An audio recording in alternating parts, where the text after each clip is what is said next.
Guys आप लोगों को याद ही होगा कि किसने अफवाह फैला दी कि हमारे और मोंटी के बीच लड़ाई हो गई है, और जिसने भी अफवाह फैलाई थी ना, हमें उसका टीम कोड मिल चुका है। तो फिर चलो भाई एक काम करते हैं, जल्दी से उसके पास चलते हैं। डैकोर और मोंटी का लड़ाई हो गई है, ये बात तुम भी सुन लो और 10 लोग को भी बता दो। अबे खोचू जरा आंखें खोल के देख, तेरे ग्रुप में आया कौन है? अरे बाप रे, ये तो डैकोर भाई की आवाज है। अरे डैकोर भाई आप? हाँ बोल बात मैं।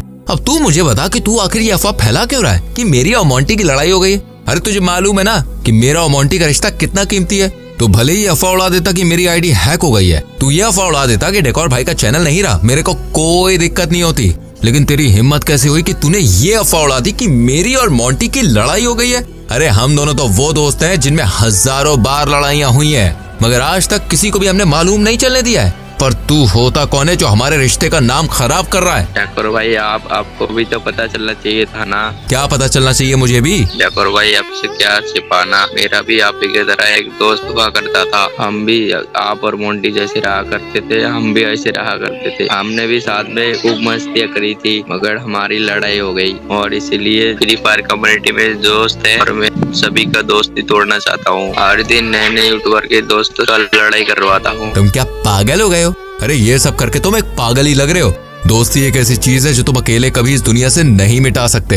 अरे तुम्हें क्या पता कि दोस्ती का मतलब क्या होता है? मुझे सब पता है डैकोर भाई, मैंने अभी तो बताया आपको। मेरा भी एक जैसे दोस्त हुआ करता था, इसलिए मैं सब समझता हूँ। तुम्हें कुछ नहीं पता। असल में तुम एक कायर हो जो अपनी दोस्ती नहीं निभा पाया, तो अब दूसरों की दोस्ती तोड़वाने चला है। इसी के बदले अगर तुमने कोशिश की होती अपने उस दोस्त को वापस साथ लाने की, तो हो सकता है कि आज तुम्हारा दोस्त तुम्हारे साथ होता। ये क्या बकवास कर रहे हो डैकोर भाई? आपको मालूम भी है आप क्या बोल रहे हो? मैं भला उसे क्यों बुलाने जाऊंगा? नहीं डैकोर भाई, मैं उसे कभी नहीं बुलाऊंगा, वो खुद बुलाएगा मुझे अगर जरूरत हुई तो। लो यार, यहीं पर पता चल रहा है कि तुम्हारा ईगो ही है जिसने तुम्हारी दोस्ती को तोड़ा है। कभी कभी नहीं यार, रिश्तों को झुक कर ही बचाया जा सकता है। तो अपनी ईगो को साइड में रखना सीखो, समझे? ईगो दोस्ती से बड़ी नहीं होती है। अगर आप लोग मेरी बातों से सहमत हो तो एक लाइक जरूर करना गाइस।